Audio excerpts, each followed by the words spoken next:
Este es el video complementario a nuestro proyecto acerca del origen del maíz. En este video expondré la hipótesis y la conclusión a la que mi compañera Fernanda Islas y yo llegamos después de analizar todos los videos y textos que fueron parte del proyecto. Primero que nada, todos estamos de acuerdo en que el maíz es un cultivo muy común hoy en día.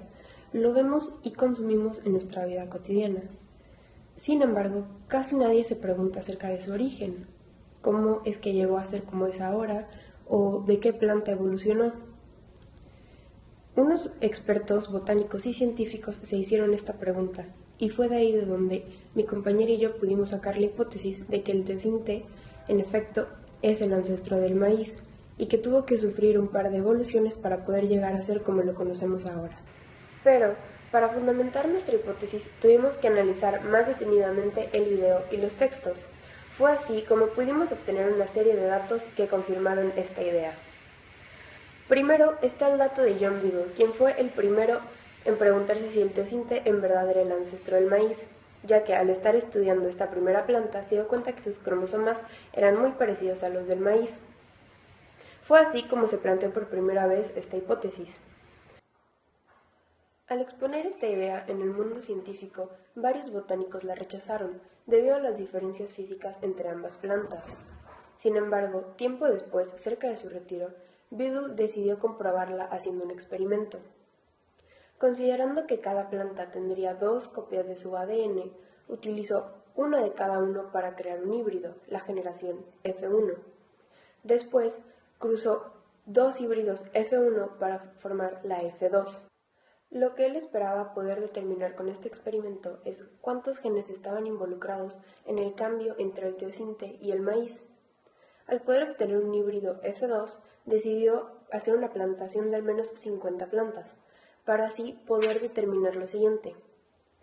Si solo había un gen, el que era responsable de cambiar la apariencia del teosinte al maíz, una en cada 4 plantas se parecería al teosinte y una al maíz.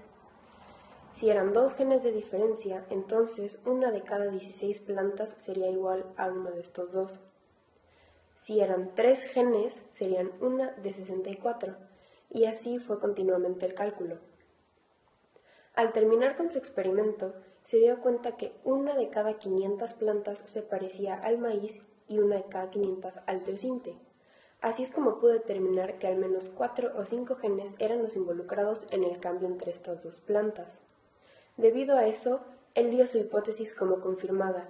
El teosinte sí era ancestro del maíz.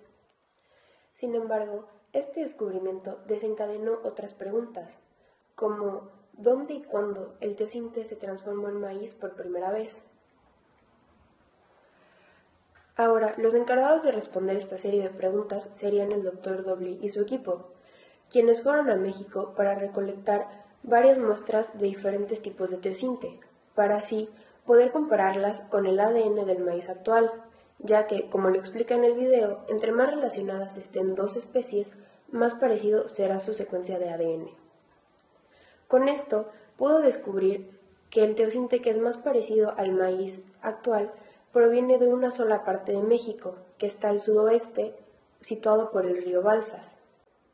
Con este dato, realizaron observaciones en ambas plantas, para poder ver las diferencias y mutaciones entre ellas, y así poder estimar hace cuánto tiempo se habían separado sus caminos, teniendo en cuenta que a más diferencias, más tiempo.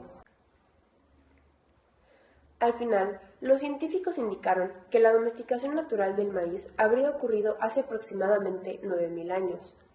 Pero, para poder verificar esta investigación, pidieron ayuda de la arqueóloga Dolores Palermo, quien con su equipo encontró un refugio cerca de la región del río Balsas, en el cual había rocas que usaban para moler el maíz. En la superficie de estas rocas se encontraban microfósiles, los cuales, según ella dice, son muy característicos al igual que las semillas.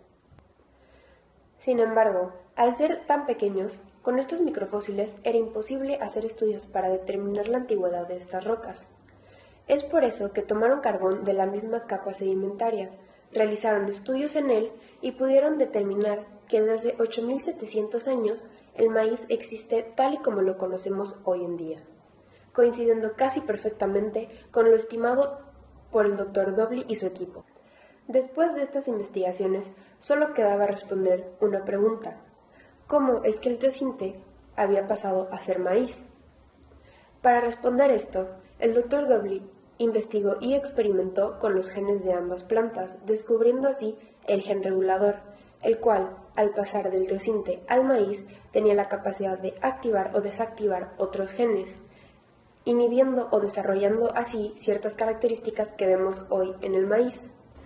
Es por todos estos datos que recopilamos del video y de los textos que podemos afirmar que nuestra hipótesis es cierta, y en efecto el teosinte es el ancestro del tan conocido maíz.